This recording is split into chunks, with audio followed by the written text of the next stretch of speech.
좋은 추억, 좋은 습관, 좋은 가치관. 그렇습니다. 그래서 첫 번째 이 세 가지는 좋은 추억, 습관, 가치관이었는데요. 좋은 추억은 더 다시 반복해서 말씀드리지만 좋은 추억을 가진 아이는 부모로부터 받은 사랑에 대한 흔적이 확실하기 때문에 어려운 일이 닥쳤을 때 그 어려운 일을 이겨낼 수 있는 강한 회복 탄력성이 있습니다. 그래서 어렸을 때부터 나이 들어서 계속 부모님과는 좋은 추억을 계속 만드는 것이 참 중요합니다. 그래서 제가 세 가지 팁을 드렸죠. 그래서 첫 번째는 사진을 잘 활용하시라는 거고요. 혹시 그 매년 찍을 장소나 이런 거 계획하시는 분 계세요? 네. 일단 계획이 중요합니다. 계획. 그래서 꼭 한번 뭐 벚꽃도 좋고요. 아니면 크리스마스 트리도 좋고요. 뭐 흔히 너무 막 거창한 데 가지 마세요. 꼭 제주도 가서 찍고 뭐 이러면 매년 못 가니까 가능하면 뭐 집도 괜찮고요. 특정한 서울에서 뭐 남산도 괜찮고요. 한 장소를 잘 정하면 좋을 것 같습니다. 저는 집 근처에 벚꽃이 너무 예쁘기 때문에 그래서 벚꽃으로 정했었고요. 두 번째는 이제 여행을 자주 가라는 겁니다.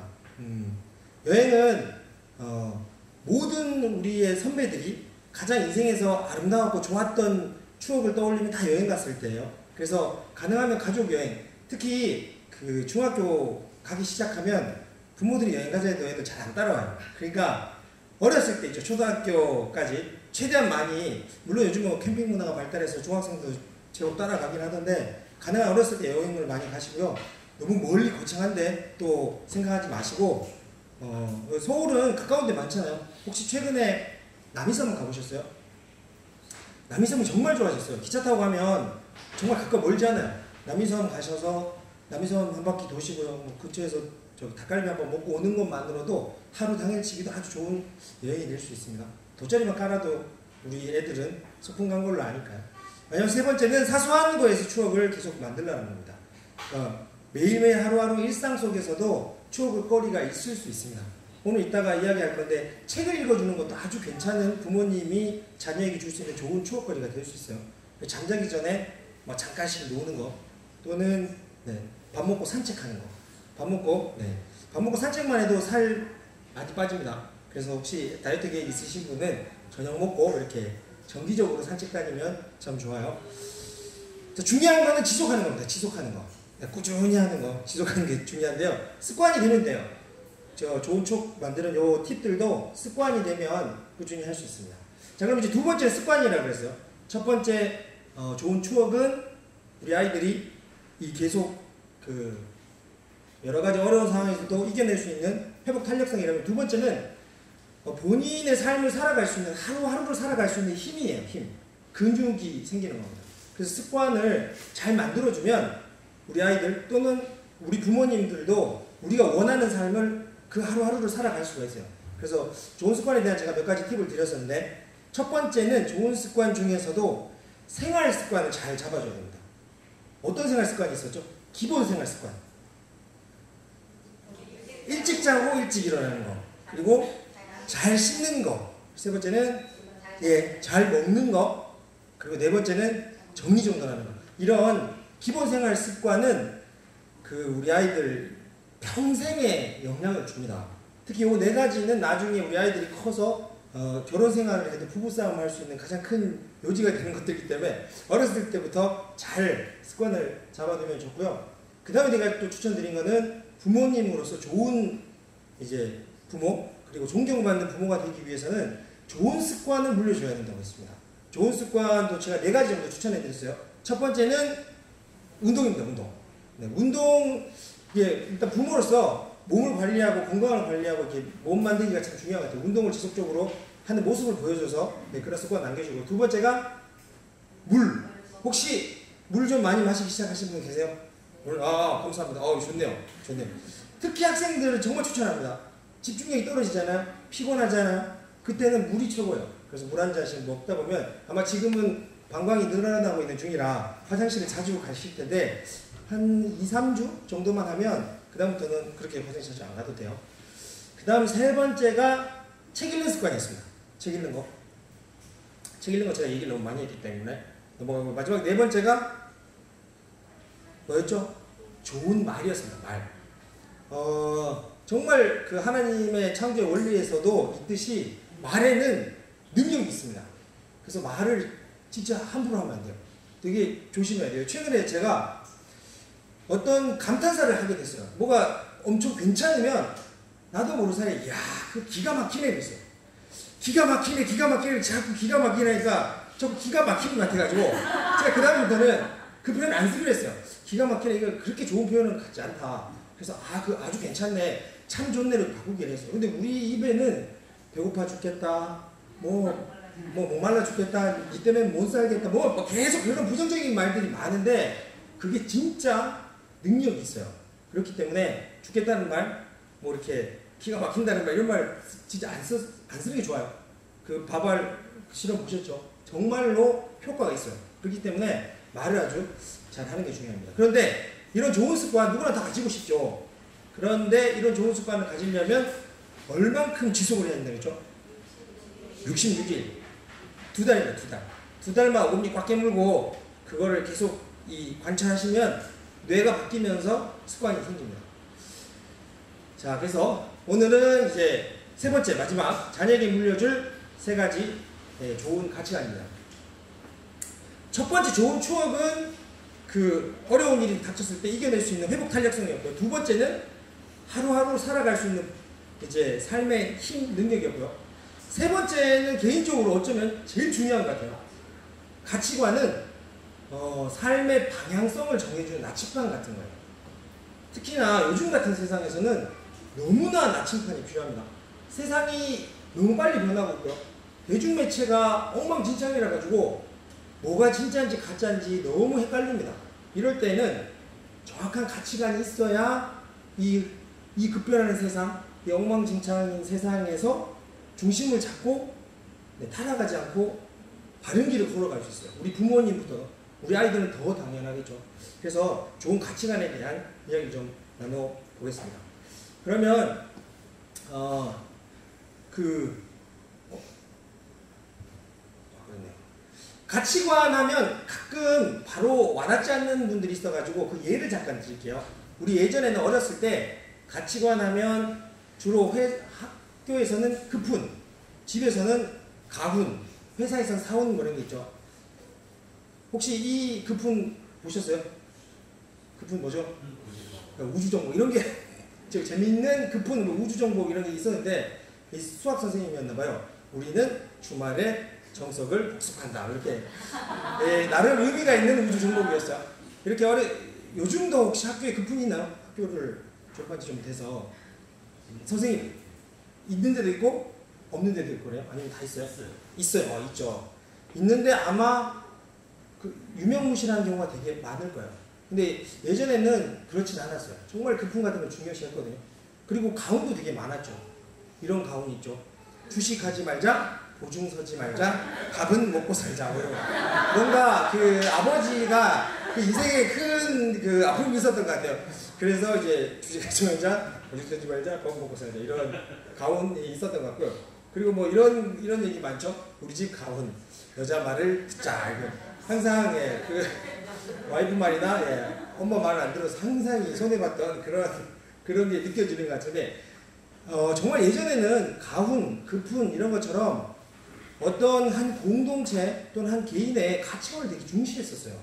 근데 요즘 정말 지나가는 사람 물어봐도 집에 가훈이 있냐 아니면 정말 당신이 소중히 여기는 가치관이 있냐라고 물었을 때 쉽게 대답하지 못하는 세상이 됐어요. 그래서 그 오랜만에 형님 동생간 잠깐 또 실습을 할 텐데요. 두 분씩 앉은 분은 옆에 짝꿍하고 악수 한번 하시고요. 오늘 1시간 잘 부탁한다고 짝이 없으신 분들 앞뒤로라도 좋습니다. 짝을 좀 맺어주면 좋을 것 같아요. 네, 짝꿍이 있으면 좋겠습니다. 자, 그러면 잠깐 눈 감고 잠깐만 눈 감아볼게요. 한 30초만 눈 감겠습니다. 혹시 여러분은 이때까지 살아오시면서 난 이런 가치관은 정말 자녀에게 물려주고 싶다 라는 가치관, 본인이 가지고 있는 걸 수도 있고요, 아니면 부모로부터 물려받은 걸 수도 있습니다. 그래서 혹시 한번 생각해 보시면서 나는 이런 가치관, 여기서 가치관이라고 하면 너무 거창하면 정신이라고 하면 됩니다. 이런 좋은 정신, 생각들은 꼭 자녀에게 물려주고 싶다. 한번 잠깐만 생각해 볼게요. 네, 좋습니다. 뚜렷하게 있으신가요? 이게 생각보다 정리가 안 될 수 있습니다. 제가 추천드리고 싶은 건 특히 여기 아버님들이 계신데 아버님들은 이 기회에 우리 집에 가훈을 한번 정해보시면 참 좋을 것 같아요. 우리 집에서 제일 소중한 가치관은 그래도 우리는 다 교회를 다니고 우리는 하나님의 자녀이기 때문에 사실 성경 안에 정확한 가치관이 있어요. 근데 많이 있죠. 그래서 하나님이 나한테 주신 레마의 말씀이 있거나 정말 나의 아주 그리스도인으로서 정체성에 아주 중요한 핵심이 있으면 그거를 한번 정해보면 참 좋을 것 같아요. 저 같은 경우는 우선 부모님한테 물려받은 저의 가치관 중에 하나는 첫 번째는 성실함입니다. 어머니 아버지가 정말 특히 어머니가 새벽이면 그렇게 일어나서 불공을 들이시는 그 성실함을 저를 어렸을 때부터 키워왔기 때문에 저는 지금 생각해도 어머니가 그렇게 성실했던 게 저한테는 너무 큰 저한테 아주 소중한 가치관이 된 것 같아요. 그러다 보니 항상 매사 열심히 하는 게 그게 그냥 삶의 배인 것 같아요. 그래서 지금 회사에서도 거의 제일 빨리 출근하는 편이고요. 그런 것들이 저한테는 사실 너무 어머니께 감사하죠. 두 번째는 낙관적인 태도입니다. 사실 어머니 아버지가 특히 부도 나가지고 엄청 어려운 시절을 보냈을 때 항상 부모님으로부터 받은 메시지 중에 하나는 이거 약간 불교적 메시지가 있는데 고생 끝에 낙이 오니까 걱정하지 말고 분명히 좋은 날 온다. 근데 그게 밑도 끝도 없는 그 낙관적 태도가 저한테는 되게 큰 힘이 됐어요. 지금도 어차피 우리 크리스찬도 마찬가지죠. 크리스찬은 우리 하나님 자녀로서 분명히 하나님 약속, 예수님의 약속이 분명히 지켜질 것이라는 확실한 소망이 있어야 됩니다. 마찬가지로 이 부모가 낙관적인 태도를 가지고 있잖아요. 그러면 자녀들은 아주 긍정적인 희망적인 태도를 가지고 있습니다. 저 와이프는 이제 저랑 거의 약간 반대 성향이에요. 항상 리스크를 생각하고 항상 그 위험을 먼저 생각해야 해요. 근데 저는 밑도 끝도 없이 낙관적이에요. 그래서 저처럼 가면 엄청 위험합니다. 그래서 하나님이 와이프를 딱 붙여주셔가지고 항상 컴다운 시키고 그래서 제가 뭐 하자 그러면 와이프가 혹시 이런 거 생각해봤냐? 생각해본 적이 없어요. 그런 거.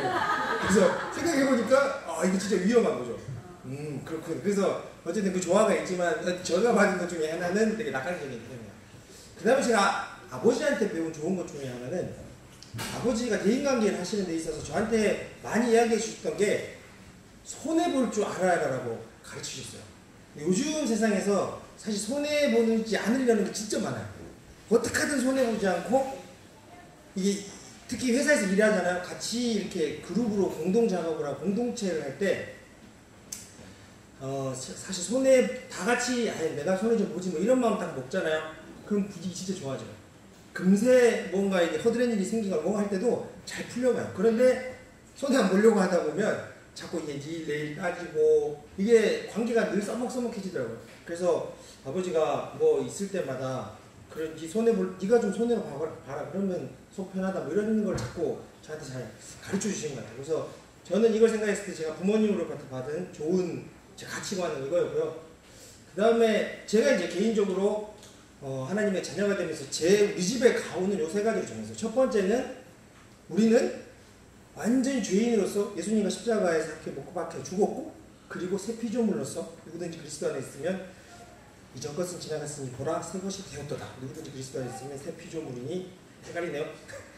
이전 것은 지나갔으니 보라 새 것이 되었다. 계속 도네요. 어쨌든 중요한 거는 새 피조물로서의 우리는 하나님의 정체성, 하나님의 생명력이 내 안에 살아있어서 더 이상 세상으로부터 오는 억압이나 이런 것을 다 이겨낼 수 있는 내 안에 하나님의 그 능력이 있다는 거예요. 정체성이 제 첫 번째 가치관이고 우리 아이들에게도 꼭 물려주고 싶은 그 믿음의 신앙의 중요한 그 핵심이고요. 두 번째는 인생을 낭비하지 않고 영혼 구원에 투자하는 겁니다. 제가 아주 좋아하는 말씀 중에 하나가 착하고 충성된 자와 네가 작은 일에 순종하였으니 내게 큰 일을 맡기겠다. 뒤에 큰 일을 맡기겠다는 잘 모르겠고 우선은 정말 작은 일에 순종해서 칭찬받고 싶은 게 있어요. 그래서 인생의 마지막에 어차피 우리 다 평가 예수님하고 1대1로 우리 다 1대1 이제 평가해야 돼요. 우리 인생의 결과를 가지고 평가할 때 정말 예수님이 그래 내가 얘한테 맡긴 작은 것도 참 충성했구나 이 얘기 듣는 게 제일 큰 제 목표 중에 하나죠. 그런데 그거는 인생 영혼 구원인 것 같아요. 요즘도 요즘 엄청 고민하고 있어요. 과연 내가 지금 이 회사에서 일하고 이렇게 하는 것들이 영혼 구원에 투자하는데 인생을 낭비하는 건 아닌가라는 걸 되게 심각하게 고민을 하고 있어요. 항상 중요한 우리의 삶의 태도인 것 같아요. 지금 우리가 뭘 하든 어쨌든 영혼 구원하는데 우리는 인생을 써야 됩니다. 시간을, 에너지를, 돈을 다. 그래서 이것도 꼭 자녀에게 물려주고 싶고요. 세 번째는 하나님을 사랑하고 이웃을 사랑해서 선한 영향을 끼치는 것. 자꾸 이게 하다 보니까 강원이 자꾸 늘었는데 원래 처음에는 이제 하나님을 사랑하고 이웃을 사랑하는 요거 하나만 중점적으로 있다가 자꾸 기도하고 하다 보니까 조금씩 늘더라고요. 여러분들도 제가 꼭 추천하고 싶은 거는 한번 기도하면서 생각하면서 우리 집 가운, 우리 세 식구든 네 식구든 다섯 식구든 여섯 식구든 우리 가족은 딱 가운은 요거다라는 확실한 가치관을 좀 가지셨으면 좋겠습니다. 그런데 제가 왜 이렇게 가치관을 많이 이야기하냐면 요즘 세상은 정말 가치관에 혼란이 왔어요. 포스트 모더니즘에서 이것도 옳고 저것도 옳고 엉망진창이 됐어요. 그런데 이게 그냥 엉망진창의 수준이 아니라 이제는 우리 삶에 엄청 큰 영향을 주고 있습니다. 재작년인가 한 3, 4년 전에 있었던 신촌 살인사건이라고 아세요? 신촌 현대백화점 뒤에 공터에 있었던 살인사건인데요. 이게 큰 이슈가 됐던 게 일단 삼각관계였어요. 고등학생 커플하고 대학생 남자, 고등학생 여자, 고등학생 남자 이 세 명이 얽혔는데 대학생이 칼에 찔려 죽었어요. 그런데 그 남자 고등학생이 칼을 40번을 찔러서 죽였는데 그게 뭐 오른쪽으로 10번, 왼쪽으로 10번, 가운데로 10번 무슨 의식을 행하듯 그렇게 찔러 죽였는데 그 이유가 그 세 명이 다 신령 카페에 있었어요. 신령 카페에서 무슨 사탄에 뭐 이렇게 해서 거기 너무 빠지다 보니까 그게 현실인지 가짜인지 구분을 못하는 거예요. 그러다 보니 이 여자아이가 그 신령 카페에 너무 빠져 있으니까 그때 남자친구였던 대학생 그 오빠가 그 여자애를 이제 그 신령 카페에서 꺼내려고 하는데 그 신령 카페에 있던 그 남자 고등학생이 데려가면 안 된다 이렇게 실갱이를 하다가 그래서 그렇게 사람을 죽이면 얘가 나중에 뭔가를 무슨 이상한 에너지를 얻게 된다 뭐 이런 말도 안 되는 그런 것들 때문에 정말 죄책감도 없이 그렇게 사람을 게임하듯이 찔러 죽여버려요.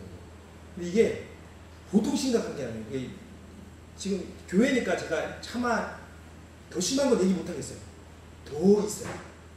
그렇게 된 이유가 뭐냐면 가치관이 뭐가 정말 사람의 생명이 얼마나 존엄하고 그리고 다른 사람을 이해하고 배려해야 되는 게 그런 게 얼마나 중요한지라는 가치가 없어지기 시작했어요.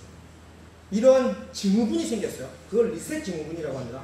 보시는 리셋 증후군인데 이게 언제 생긴 거냐면 1997년에 일본에서 한 중학생이 초등학생 아이를 토막살인 사건 하면서 생겨난 단어예요. 그 중학생이 왜 아이를 토막살인했냐면 그 게임을 하는데 그 살인하는 게임에 너무 심취돼서 이게 완전히 이 게임하고 현실하고 구분이 못 해버려요. 그래서 토막살인 사건을 했는데 리셋이 뭐냐면 워낙 애들이 게임을 많이 하다 보니까 게임은 자기가 잘 안 되고 마음에 안 들면 꺼버리죠. 리셋. 껐다 키면 다시 시작하는 거예요. 그러니까 이 세상의 삶도 자기 마음대로 살다가 안 되면 껐다 키지 뭐 이런 말도 안 되는 증후군에 빠지기 시작하는 겁니다. 그래서 이런 증후군이 엄청 많이 발생했죠. 작년인가 또 막 그 20대, 30대 초반에 아빠가 게임 중독이 됐죠. 그래서 아이가 방에서 굶어 죽었어요. 그런데 그것도 모른 채 게임을 하다가 나중에 집에 왔더니 그 아이가 죽은 걸 보고 쓰레기 봉지에 그냥 거머쥐고 그냥 아무 생각 없이 엘리베이터에서 CCTV를 보여줬는데 거기서 막 자기 머리 이렇게 막 쓰다듬고 아무 죄책감 없이 그렇게 버리는 이런 것들이 아이 어른 할 것 없이 이 가치관이 너무 무너져 버렸어요. 그래서 우리는 이런 시대에 지금 살고 있어요.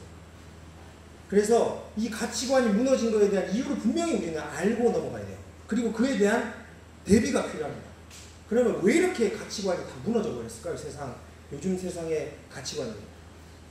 제가 생각했을 때는 두 가지가 있어요. 첫 번째는 우리 인간이 가진 뇌의 특성하고요.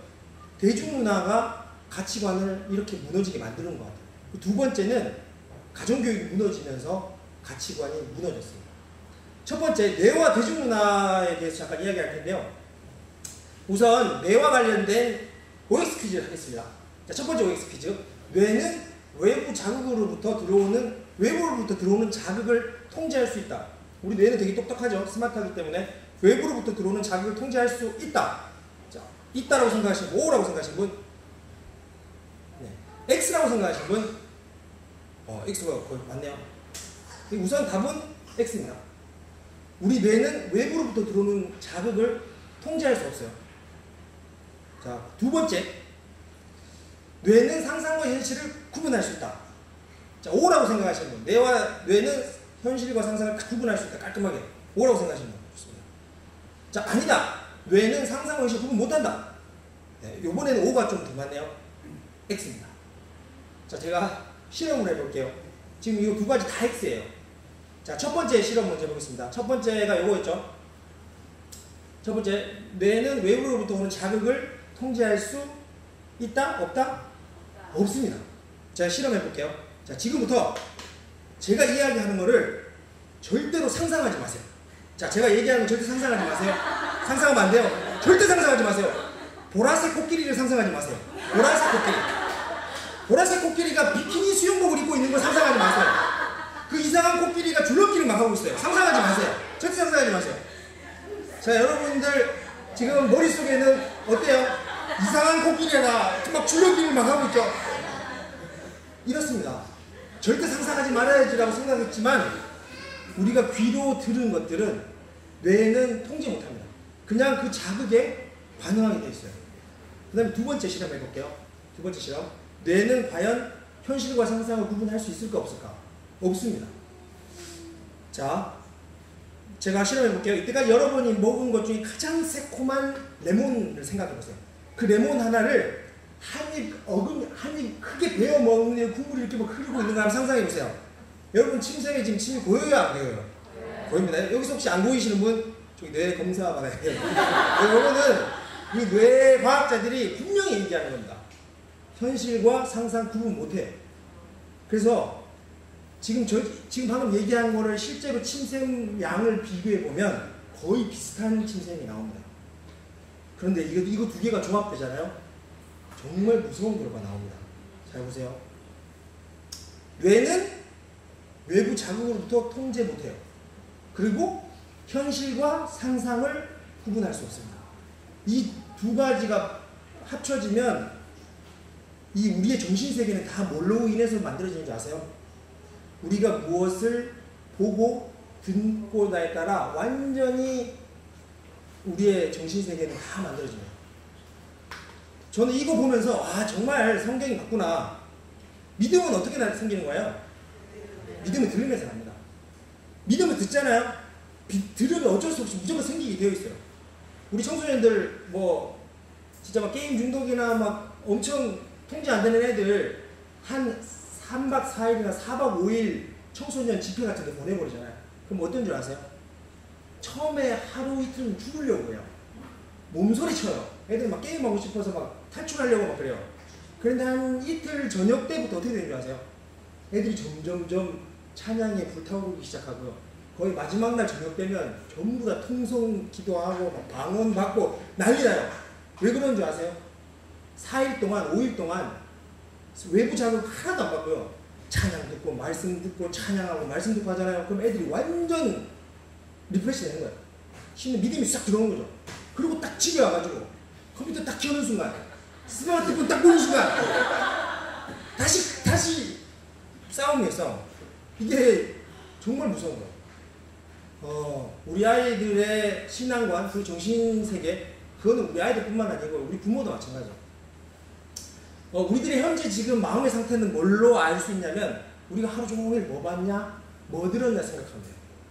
아무리 신앙 좋은 집사님, 권사님, 목사님이라도 드라마 계속 보잖아요. 드라마 보면 나중에 어느샌가 드라마 얘기 나오고 있어요. 누구죠? 최근에 그 남자 유시진? 이죠? 그 무슨 송중기 죄송해요. 제가 드라마를 안 봐가지고 송중기. 진짜 한동안은 세상 사람들 다 송중기 얘기했어요.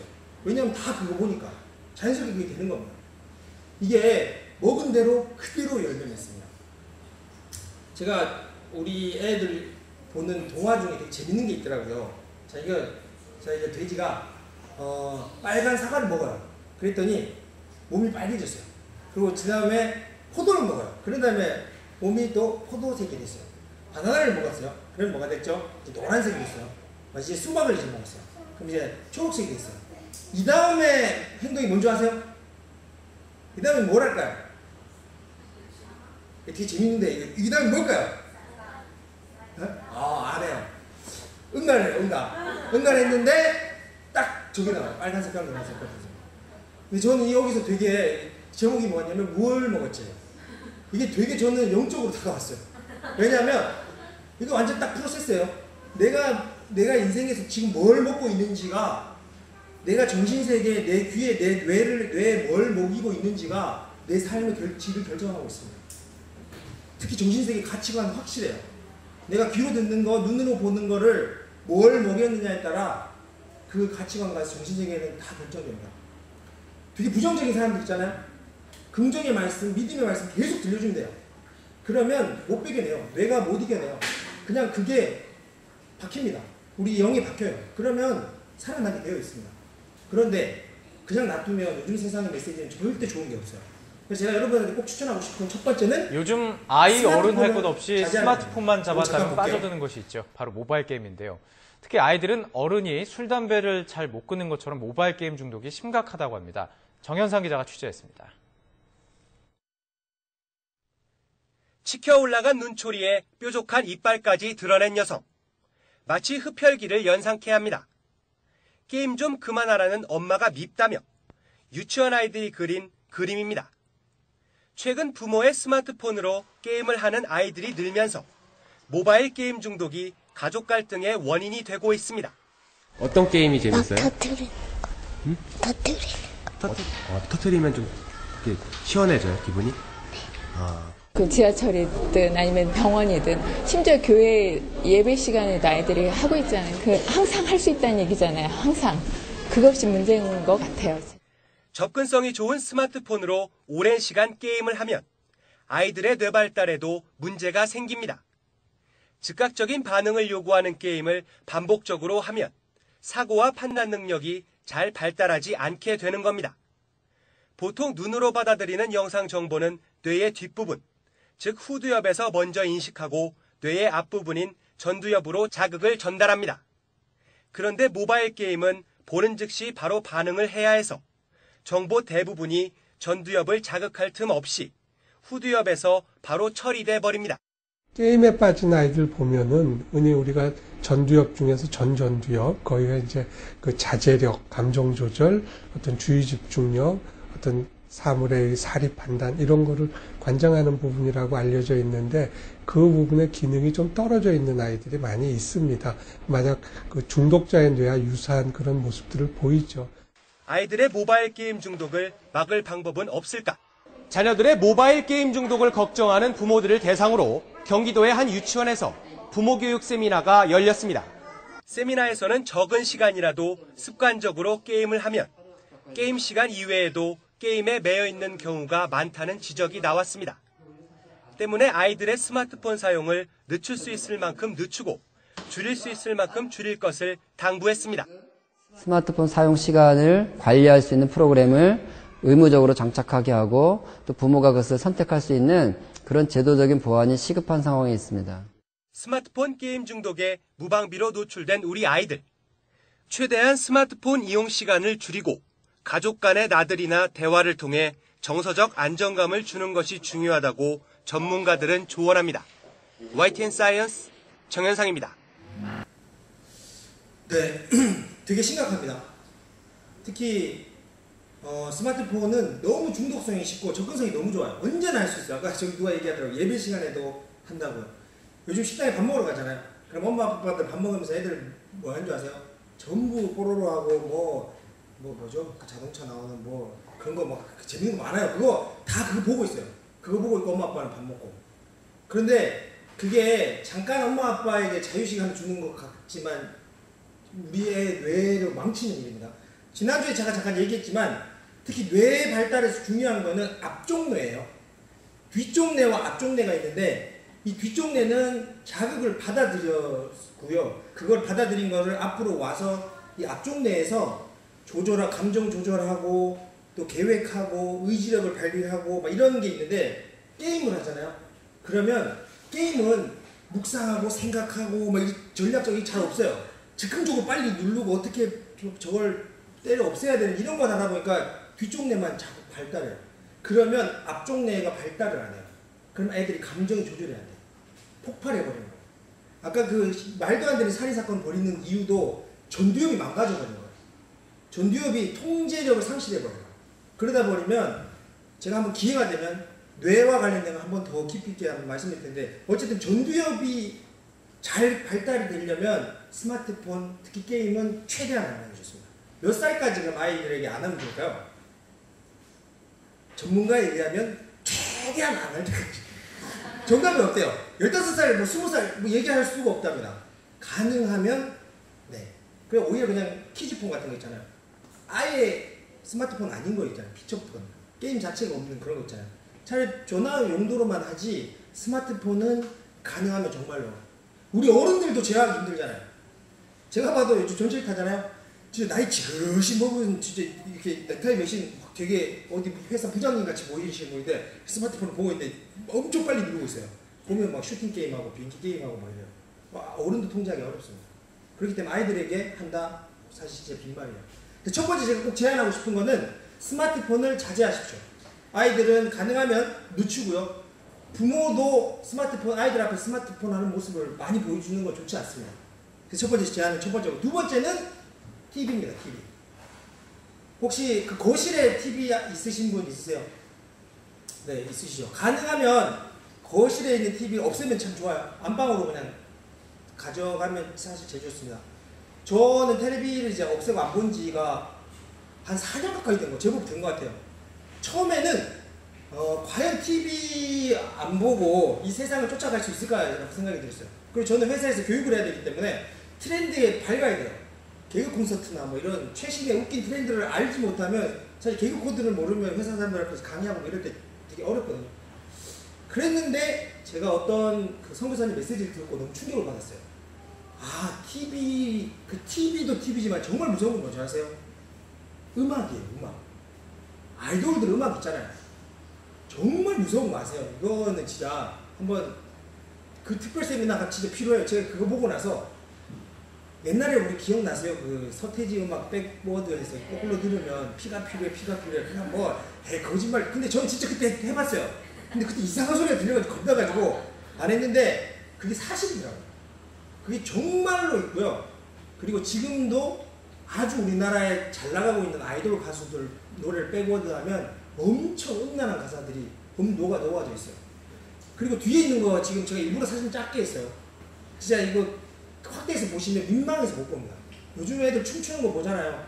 말도 안 돼요, 진짜. 어떻게 저런 춤을, 그러니까 옛날에는 KBS에서는 저런 거 못 나서 옛날에 공영방송에는 아시죠? 치마 짧아도 그거 다 관리하고 막 그랬던 우리나라도 다 무너졌어요. 뭐 K-팝이라고 해서 뭐 문화 수출한다고는 명목을 하지만 아니에요. 많은 통계에서 나와요. 아이돌 가수들의 저 춤이 음란해지고 의상이 되게 야해질수록 성폭력은 기하급수적으로 같은 통계치수로 올라가고 있어요. 왜 그러냐면 저런 걸 자주, 그것도 성폭력이 점점 내려가요. 아이들, 그러니까 젊은 층으로. 그러니까 저런 음악과를 많이 봤기 때문에 그 자극으로부터 통제 못하는 어른들이 막 나오기 시작하는 거예요. 그러니까 저 가끔 어떤 교회에서는 막 저런 음악 가지고 막 유아부들 막 율동시키고 이러는데 진짜 큰일 나요. 절대 그러면 안 돼요. 아예 아이돌 음악은 안 들려주시는 게 최고입니다. 아이돌 음악, 저런 댄스 있잖아요. 아예 접근 안 시켜주는 게 정말 좋아요. 그리고 제가 텔레비 없이 살아봤는데요. 아무 상관없어요. 정말 아무 상관없어요. 정말 중요한 거는 옆에서 제 얘기 다 해줘요. 굳이 안 봐도 트렌드 다 쫓아가요. 그런데 너무 이제 개그 콘서트를 못 따라갈 경우에 뭐 요즘 뭐 이렇게 유튜브 이런 데 다 올라와 있기 때문에 그런 거 몇 개 보면 되지. 그리고 TV를 습관적으로 아침에 TV와 함께 시작하는 사람 있잖아요. 아침에 일어나자마자 일단 뉴스를 봐야 되니까 뉴스를 들고 날씨 드는데 저 그거 안 한 지 진짜 한 4년 5년 넘었어요. 근데 뉴스를 들잖아요. 정말 기분이 별로 좋지 않아요. 우울해져요. 저는 그냥 아침에 딱 일어나면 포항에 있는 우리 목사님 새벽 말씀이 올라와요. 그 새벽 말씀 그냥 그거 틀어서 스피커 크게 해놓고 그러면서 준비해요. 운동하고 뭐 밥 먹고 그냥 아침에 시작을 설교를 하든가 찬양을 하든가 아니면 극동방송을 시작하세요. TV 아주 좋습니다. TV는 꼭 끄시기를 적극 당부드립니다.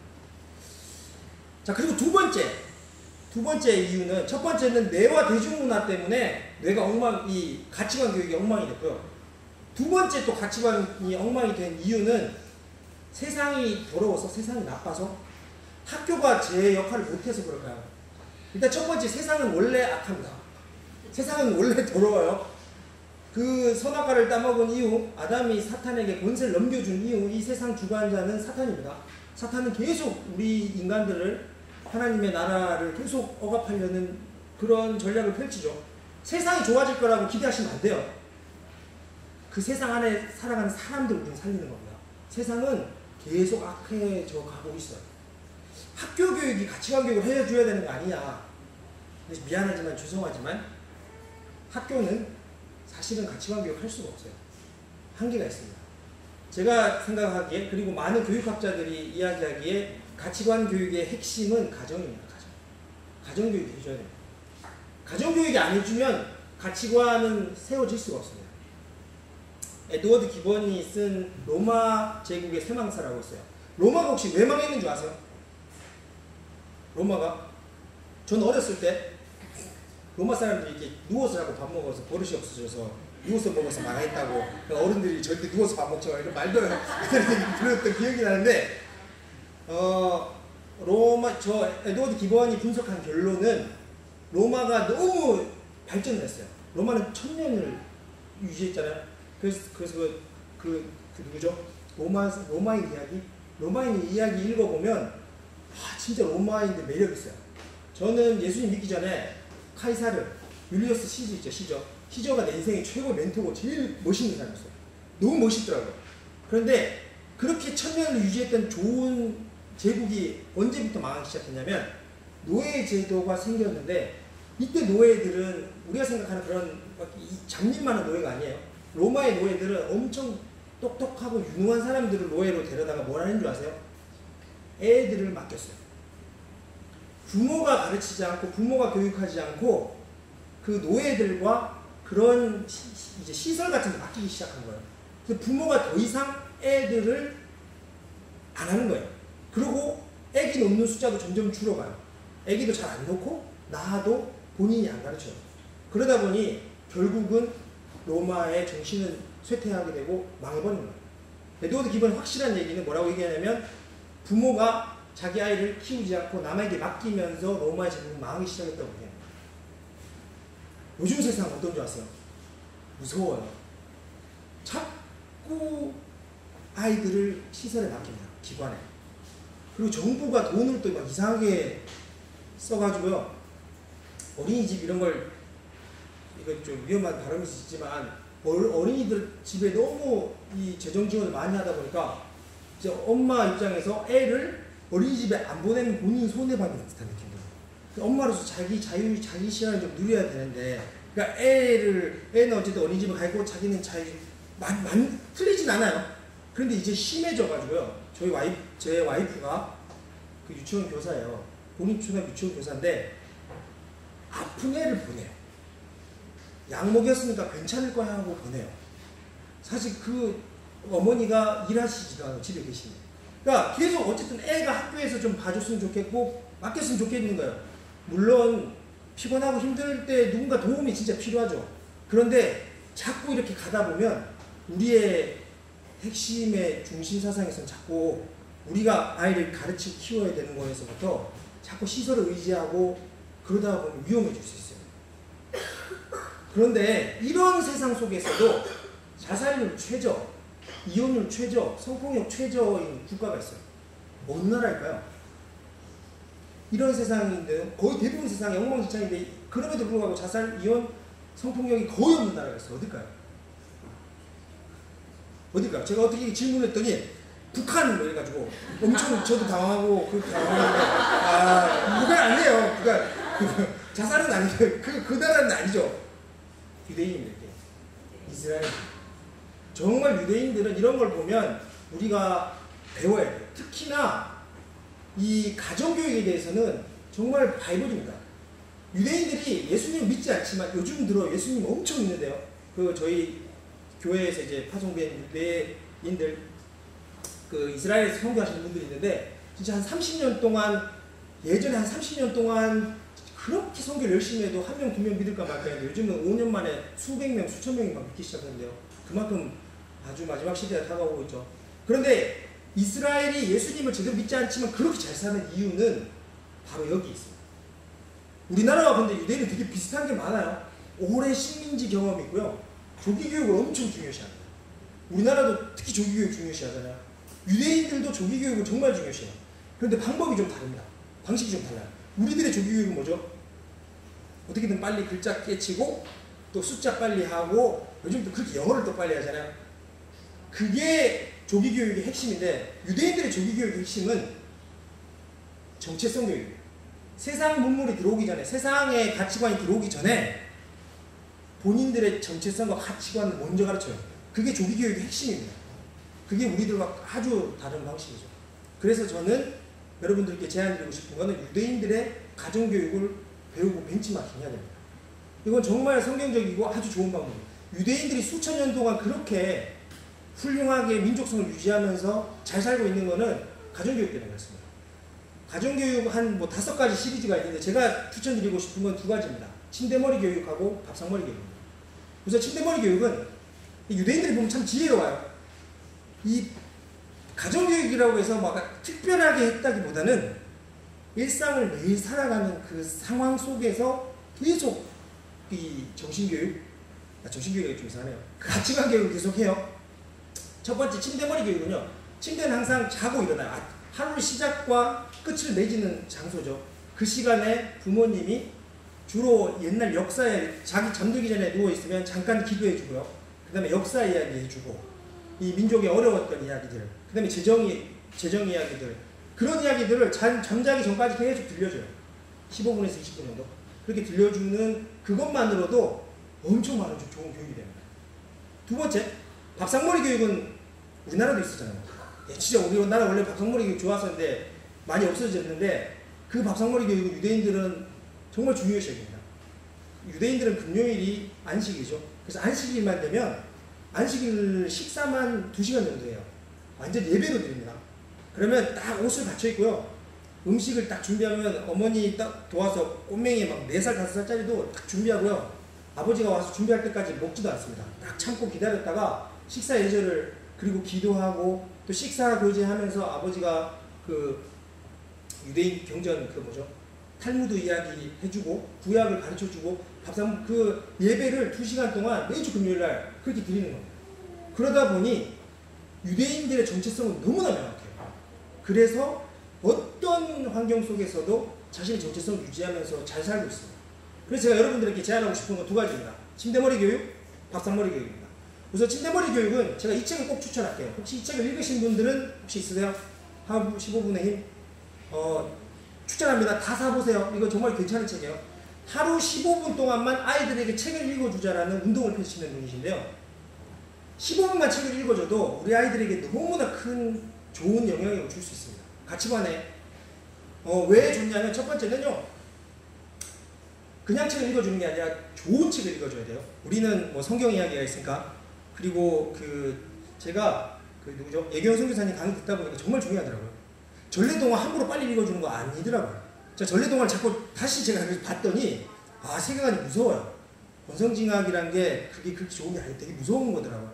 그렇기 때문에 그런 동화 말고요. 성경 동화 참 좋은 거 많습니다. 그래서 15분 우리 부모님들 15분 없는 거 거짓말이에요. 마음의 여유가 없을 뿐이에요. 그러니까 할 수 있어요. 핑계지 않으면 할 수 있어요. 좋은 가치관을 줄 수 있기 때문에 꼭 하시고요. 그 다음에 그렇게 책을 읽어주잖아요. 저 책을 일단 읽는 순간 진짜 책을 읽어줘야 되겠다는 동기부여가 엄청 되는데, 저 책에서 여러 연구 결과를 했는데 아이들이 책을 읽게 하고 싶으면 최고의 방법은 많이 부모님이 읽어주는 거예요. 부모님이 많이 읽어주는 아이는 무조건 책을 읽게 돼 있어요. 그거는 변함없는 거의 진리입니다. 그렇기 때문에 아이들이 책을 읽는 아이로 키우고 싶으시면 부모님이 책을 읽어주셔야 돼요. 그런데 지난번에도 강조했지만 요즘은 책만 잘 읽어도 이 세상에서는 경쟁력이 있어요. 요즘 글 읽는 거 너무 못해요. 요즘 뭐 이렇게 블로그 같은 것도 진짜 짧은 글만 올라오잖아요. 트위터 뭐 이런 거 있잖아요. 120자 넘기면 사람들이 못 읽어요. 그게 뇌의 이 전두엽을 망치는 겁니다. 전두엽을 엄청 활성화시키는 것이 바로 책 읽기입니다. 그리고 책을 읽잖아요. 그 똑같은 내용 때문에 아이들하고 공감대가 생깁니다. 그리고 자기 전에 늘 부모님이 읽어줬던 그 기억이 너무나 좋은 추억이 돼요. 정말 좋습니다. 그 다음에 이건 학습 공부하고도 관련되는데요. 어휘력이 폭발적으로 증가합니다. 그런데 어휘력은요, 어렸을 때 책을 통해서 많이 향상되는데 이게 나중에 학습하는데 아주 큰 경쟁력이 돼요. 나중에 뒤늦게 아무리 공부해도 어휘력은 쉽게 늘지 않습니다. 그렇기 때문에 책을 읽어주면 좋은데요. 방법은 간단합니다. 하루에 15분씩만이라도 꼭 책을 읽어주라는 거예요. 근데 몇 살까지 읽어줘야 될까요? 최대한 늦게까지. 비슷한데 혹시 몇 살까지 읽어주면 좋을까요? 우리 아이들한테는. 9살? 10살? 13살? 거의 비슷하게 나왔는데요. 우선 그 나이보다 먼저 얘기할 때 소리내서 읽어주는 게 좋습니다. 소리내서 읽어주잖아요. 그러면 어디가 반응을 할까요? 귀가 들어요. 귀가 들으면 어디가 반응하면 전두엽이 반응합니다. 정말 재밌어요. 이 이야기를 듣잖아요. 그 극동방송에서 가끔 하는 그 무슨 믿음의 선진들 드라마 같은 거 이렇게 혹시 들어보셨어요? 그러면 소리에서 읽어주는 그 드라마가 눈앞에서 쫙 펼쳐집니다. 이거 진짜 장난 아니에요. 근데 저는 요즘 스마트폰이 정말 좋은 게 스마트폰 잘 활용하시잖아요. 그러면 텍스트 파일로 스마트폰에 넣잖아요. 그러면 소리 내서 읽어줘요, 얘가. 그러면 길 가면서 그거 귀에 꽂고 있잖아요. 그러면 그 책을 얘가 읽어주는데 정말 나는 물론 걷고 있지만 들은 이야기가 이 상상 속에서 쫙 펼쳐집니다. 너무 재밌어요. 그래서 되게 좋은 책들도 그렇게 많이 읽고요. 저 무협지 너무 좋아해가지고 한동안 무협지를 이렇게 다 들었어요. 무협지를 영문 시리즈를 들었는데 진짜 이 상상 속에서 작품 쏘고 뭐 이렇게 날아다니고 뭐 이렇게 쫙쫙 하는데 너무 실감나게 해요. 근데 나중에 알고 보니까 이게 전두엽을 엄청 강화시키는 거예요. 그렇기 때문에 책은 소리내서 읽어줘야 돼요. 몇 살까지? 중학생이 될 때까지. 생각보다 오랜 시간이에요. 뒤에 이 저자의 이야기입니다. 저자가 남자, 제 저자가 책을 읽어주고 중학생인 아들이 설거지를 하고 있어요. 설거지를 하는 동안에 아빠가 뒤에서 큰 소리로 읽어줘요. 엄청 훈훈하죠? 아주 보기 아름다운 광경입니다. 그런데 왜 중학교 때 갔냐면 우리는 읽어서 이해하는 걸 잘 이해할까요? 들어서 이해하는 걸 잘 이해할까요? 듣는 게 훨씬 이해력이 높습니다. 그래서 사실 이야기를 듣는 게 더 이해력이 높아요. 몇 살 정도가 되면 비슷해지냐면 고등학생쯤이 되면 읽어서 이해하는 수준과 들어서 이해하는 수준이 거의 비슷해져요. 그래서 가능하면 중학생 때까지는 읽어주면 좋습니다. 그래서 뭐 큐티책 같은 것도요. 애가 큐티를 안 하면 뭐 집안일 너 정리해라. 아빠가 책 읽어줄게. 엄마가 큐티책 읽어줄게 하고 읽어주셔야 됩니다. 그럼 애가 들어도 큐티가 되는 거예요. 너무 꼭 앉아서 읽는 것보다는 소리내서 읽어주는 게 참 좋습니다. 매일 아침 가족 식사가 이루어진다는지 보여드리겠습니다. 다른 가족들이 아침 식사를 준비하는 동안 전교 1등 준희는 미동 없이 책상에 붙어 있습니다. 찍으시면 안 되는데 한국사 능력 시험이 있거든요. 그게 1년에 2번밖에 안 보는 시험이라서. 원래 야구 선수의 꿈을 키워왔던 준희. 뒤늦게 진로를 수정하면서 남들보다 뒤처졌다는 초조감 때문에 공부도 손에 잡히지 않았다고 합니다.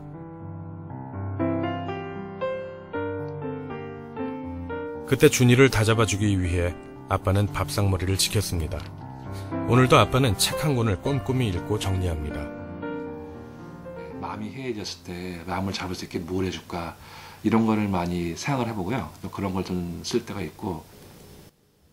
입시 준비로 바쁜 준이를 볼 수 있는 시간은 아침 식사 시간뿐이었습니다. 준이의 경우 중요한 그 시간을 매일 한 권씩 좋은 책의 내용을 들려주는 시간으로 활용한 것입니다.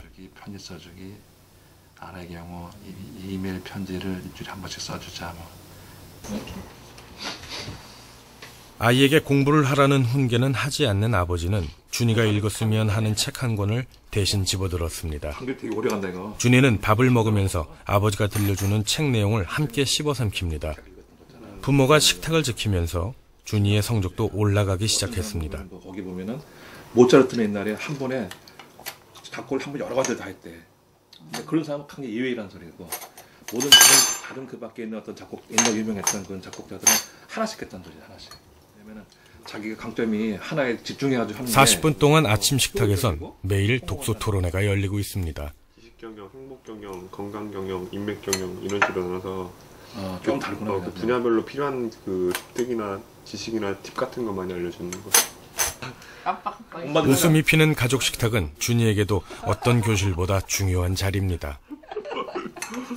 아빠가 나를 위해 뭘 좀 해줘야겠다 하시면서 책 얘기를 해주더라고요. 처음에는 그냥 좀 저는 아침에 졸리니까 그냥 한 귀로 듣고 막 듣는 데 마는 데 했는데 듣다 보니까 내용이 되게 좋은 거예요. 아침이긴 하지만은 좋은 내용이 들어오니까 좀 뭐랄까 되게 막 학교 다니면서 힘든데 힘든 가운데서도 이렇게 긍정적인 사고를 할 수 있게 해줬던 것 같아요.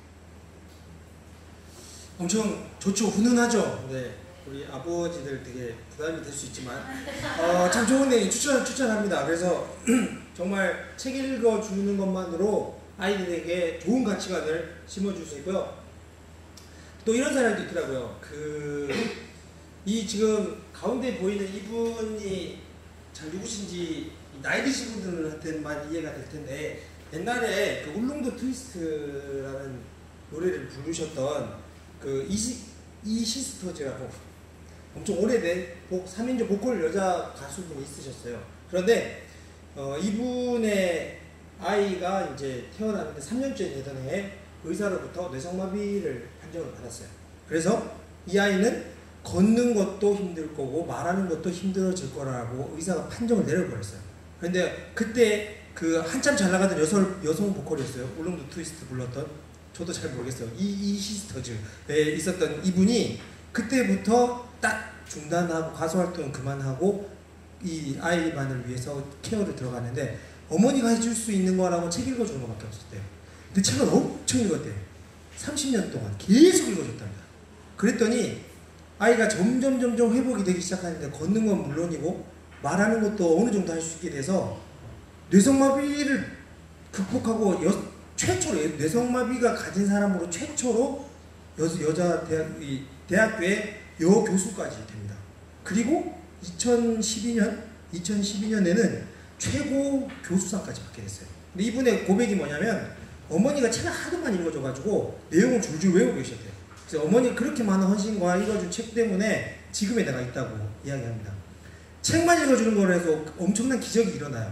그 15분 책 읽어주기 힘에 보면 많이 나와 있습니다. 그래서 꼭 책을 읽어주셨으면 좋겠고요. 그래서 잠들기 전에 또는 잠자기 전에 침대에서 읽어주는 침대머리 교육으로서 책 읽어주길 제가 추천하고요. 두 번째는 밥상머리 교육입니다. 혹시 여러분들 일주일에 온 가족이 모여서 몇 번 식사하세요? 한번 생각해보세요. 온 가족이 다 모여서 같이 식사해요.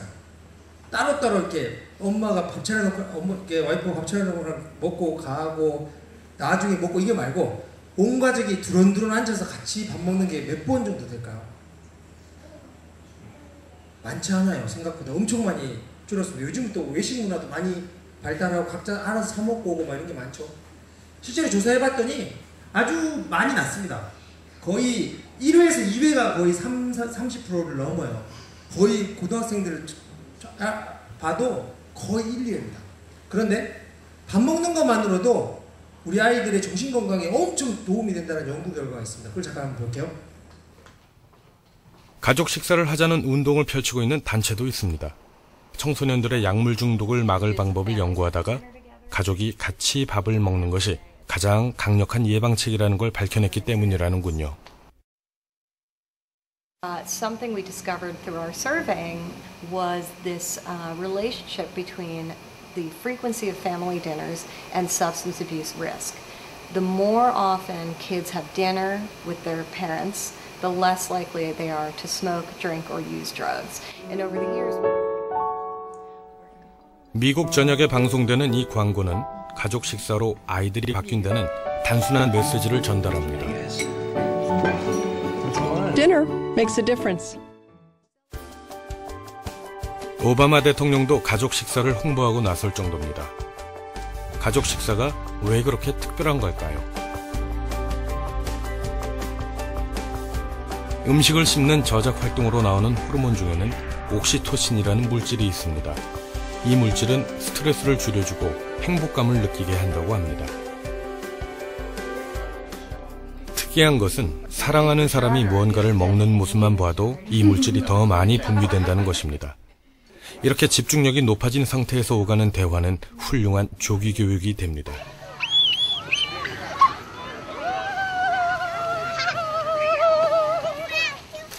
평소 대화를 하거나 책을 읽어줄 때 아이들이 140여 개의 단어를 배우게 되는 반면 가족 식사를 통해서 1000여 개 정도의 단어를 자연스럽게 익히게 된다고 합니다.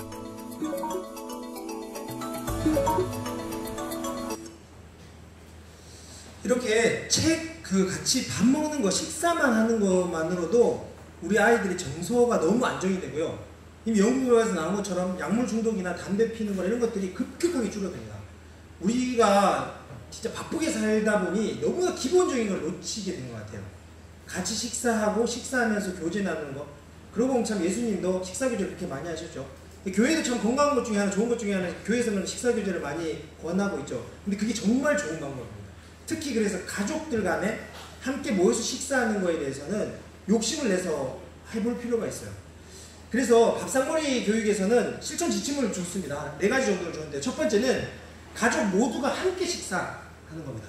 그래서 시간을 정하면 좋아요. 저는 이제 주말 부부니까 주말밖에 못 내려가죠. 그러니까 금요일 밤은 와이프하고 저하고 둘이 식사는 아니죠. 밤에 야채 먹으면서 이야기 좀 나누고요. 토요일, 일요일은 다른 사람하고 약속을 아예 거의 안 잡아요. 무조건 우리 가족끼리 삼시세끼 다 계속 같이 먹고 있습니다. 그래서 여러분들도 아무리 바쁘시더라도 토요일이나 일요일 몇몇 일정은 딱 약속을 하면 좋습니다. 그래서 모두 가족이 참여하고요. 그런 다음 일정한 시간, 장소에서 식사를 하는데요. 밥은 아이들 스스로 먹게 훈련하는 게 참 좋습니다. 혹시 아이들 밥 먹는 훈련이 너무 안 되면 이 다큐멘터리를 추천할게요. 밥상머리의 기적이라고 있습니다. 혹시 없으시면 제가 이렇게 전도사님 통해서 전달해 드릴게요. 그러면 아이들이 혼자 밥 먹게 하는 훈련을 통해서 충분히 혼자 먹을 수 있습니다. 근데 밥 먹을 때 진짜 중요한 건 텔레비전을 끄셔야 돼요. 텔레비전을 자기도 모르게 켜놓고 먹는 사람이 되게 많은데 그거를 끄고 식사를 하시면 참 좋습니다. 그래서 사실 제가 방금 이야기한 이 2가지는 당장 실천할 수 있어요. 내일 즉시 할 수 있어요. 오늘 즉시 할 수 있어요. 오늘 자기 전에 15분 분출하세요. 딱 15분 시간 딱 재가지고 책 애가 읽고 싶은 거 골라서 읽어줘도 되고요. 자기 전에 한번 읽어주고 기도 한번 해주고 그냥 자라 그러고요. 그 다음에 저녁 식사가 됐든 아침 식사가 됐든 필요한 일주일에 최소한 2번 이상은 한번 욕심을 내서 온 가족이 모여서 식사해 보십시오. 그 식사를 통해서 우리 아이들의 정신건강은 정말 건강해집니다. 좋은 사례가 또 있어가지고 하나만 더 보겠습니다.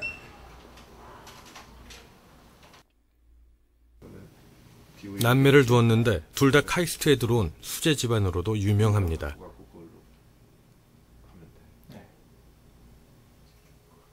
유령 교수는 우리나라에서 3명뿐인 국가과학자로 임명되었고 세계 유수의 잡지에 실린 논문과 높은 인용 횟수로 국제적 명성을 얻었습니다.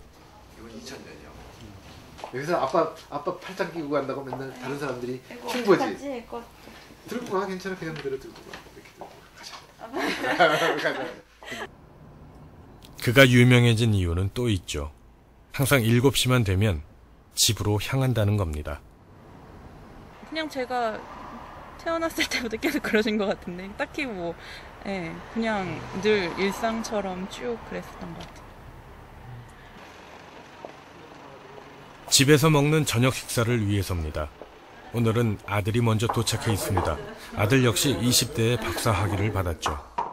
아드님은 어떻게 집에 계시네요? 요즘 저기 전자통신연구원 지금 퇴근하고 돌아왔어요. 가까운 데서 하시나요? 네, 차 타고 5분 거리에요. 5분도 안 걸리지. 막혀 5분이요.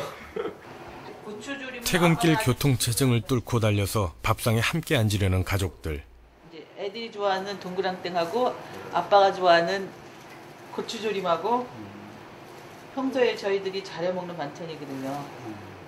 이번 학기에는 성적이 얼마나 나올 것 같아요? 평소엔 연구에 촌각을 다투지만 밥상에서는 느긋하게 대화를 나눕니다. 아주 어릴 때부터 과학에 대한 이야기를 들어와서인지 일찌감치 과학도로 진로를 정한 아이들은 흔들림이 없습니다. 올해 이불로 그냥. 저도 뭐 잘 졸업해서 석사도 따고 박사도 따고 해야죠. 뭐.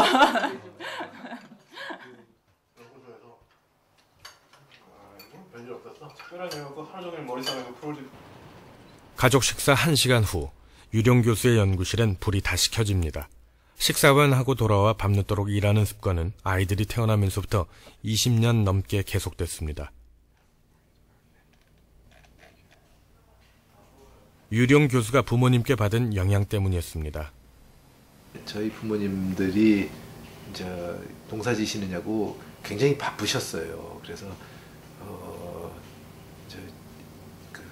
밥 먹을 때 빼놓고는 밭이 하도 넓고 이쪽 저쪽 있고 그러니까 떨어져 얘기할 시간이 별로 없었는데, 밥 먹으면서 큰 사람이 되라, 앞으로 이러이러한 사람이 돼야 된다, 그런 얘기를 많이 하셨어요. 가난했던 부모님은 유산 대신 어렵더라도 세상을 헤쳐갈 용기를 주었습니다. 모두 밥상머리에서 일어난 일이었습니다. 의식이라는 거는 대물림이 되는 것 같아요. 그래서 저희 자식들한테 이 굉장히 제대로 된 생활을 할 수 있게 교육을 시키고 싶죠. 그러니까 세상 사는 지혜, 또 주로 그런 거죠. 참 귀감이 되시는 분 같아요. 우리나라에서 노벨 과학자가 노벨상 받으면 제일 받기 유력한 분이 저분이세요. 그래서 얼마 전에 그 후보자까지 올라갔었다는 뉴스도 본 것 같은데요. 정말 우리한테 큰 귀감이 되시는 것 같아요. 아무리 바쁘더라도 저녁 식사만큼은 와서 식사를 하면서, 근데 유령 교수도 아버지로부터 받은 거죠. 밥 먹으면서 이런저런 좋은 이야기를 계속 해줬던 것들. 그러니까 이런 밥상머리를 지키며 아이들에게 바른 가치관을 심어줄 수 있는 역할은 부모밖에 할 수 없습니다. 그래서 어차피 밥 먹는 거 먹고 때우지 마시고, 하다 보면 자꾸 먹고 때워요. 특히 물론 아이들이 어리고 하면 그런 거 쉽지 않은 거 알아요. 그렇지만 이 밥상머리를 지키면서 이 시간을 활용해서 아이들의 바른 가치관을 심어줄 수 있는 너무 귀한 시간이라는 거를 잊지 마시고, 이 시간들을 잘 활용하셔서 우리 아이들이 좋은 가치관, 어차피 우리는 교회에 있기 때문에 너무나 좋은 가치관들을 많이 듣고 알고 있어요. 그러나 부모로서 우리 아이가 이 10년 안에 박혀지는 가치관은 제대로 교육시켜줘야 됩니다. 그리고 교회에는 다니지만 그리스도인이 아닌 사람도 아닌 사람 되게 많이 있어요. 교회를 다닌다고 다 정말 그리스도인은 아닐 수 있거든요. 그러니까 우리가 가진 그 신앙관과 바른 가치관을 아이들에게 바르게 잘 전달해 줄 수 있는 너무나 좋은 방법입니다. 식사고요. 그래서 좋은 가치관, 다시 복습을 하면 뇌의 특성을 잘 이해해야 됩니다. 뇌는 외부 자극으로부터 본인을 통제할 수 있어요, 없어요? 없어요. 상상과 현실을 구분할 수 있어요, 없어요? 없어요. 그렇기 때문에 이 두 가지가 조합되면 뇌는 먹은 대로 결과를 낳게 돼 있어요. 그래서 바른 거를 보고 바른 걸 들어야 돼요. 좋은 찬양을 들으시고요. 아이돌 가수 음악 절대 들으면 안 돼요. 절대 들으면 안 돼요. 이상한 TV, 드라마, 보지 마세요. 자꾸 나의 뇌에 엉뚱한 거, 나쁜 걸 먹이는 겁니다. 그러니까 내 뇌의 결과물은 다 내가 뭘 먹였느냐가 결론입니다. 그래서 뇌 특성을 잘 이해하시고요. 그래서 가치관 교육은 유대인들이 참 좋은데, 침대머리 교육으로 책 읽어주기 몇 분 정도 읽어주라고요? 15분이면 됩니다. 1시간, 2시간 욕심 안 내도 돼요. 딱 15분만 읽어주시면 되고요. 그리고 밥상머리 교육, 같이 식사하는 거를 지켜서 정말 우리 아이들이 이제 좋은 가치관을 가져서 이 험한 세상에서 자신의 중심을 딱 가지고 방향성 안에서 살아가는 아이들로 양육할 수 있는 부모님이 됐으면 좋겠습니다. 제가 사랑을 남겨줄 수 있는 시간이 충분히 있습니다. 그래서 좋은 추억, 좋은 습관, 좋은 가치관을 잘 남겨줘서 아이들이 아주 건강한 훈련을 잘 자랄 수 있도록 부모로서 역할을 다 잘했으면 좋겠습니다. 3주간 긴 시간 경청해 주셔서 감사합니다. 수고하셨습니다.